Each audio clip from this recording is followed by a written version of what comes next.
right now is a 5G powered air taxi. This is a prototype which was showcased in Qatar last year, and they expect this to be debuting when during the FIFA World Cup 2022 in Qatar.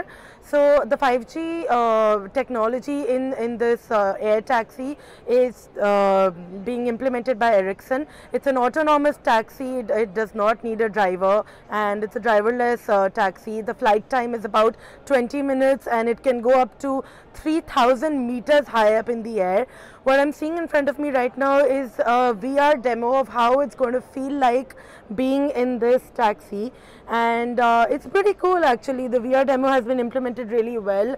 I can see like an overview of Qatar and the buildings in Qatar, the Sheraton Hotel in Qatar. And yeah, I think the demo shows, you know, the city of Qatar, because this air taxi is expected to be implemented in Qatar during the FIFA World Cup 2022.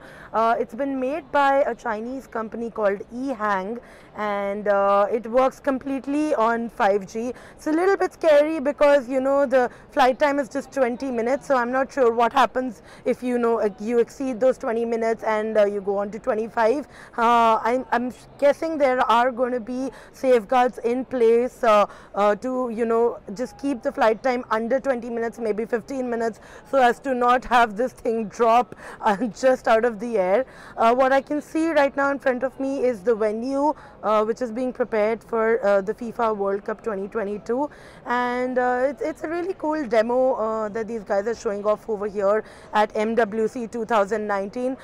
This is the future of travel. This future of travel is definitely really far away from India right now, but it's definitely something we look forward to. It's definitely easier to implement than autonomous cars, because the infrastructure for something like that is completely on a massive scale. For something like this to happen, the infrastructure is not that massive, and since you're in the air, it's also much safer. So yeah, thank you for joining us for this video, and keep watching Digit.in, our YouTube channel, our Instagram channel, for more such cool videos from MWC 2019.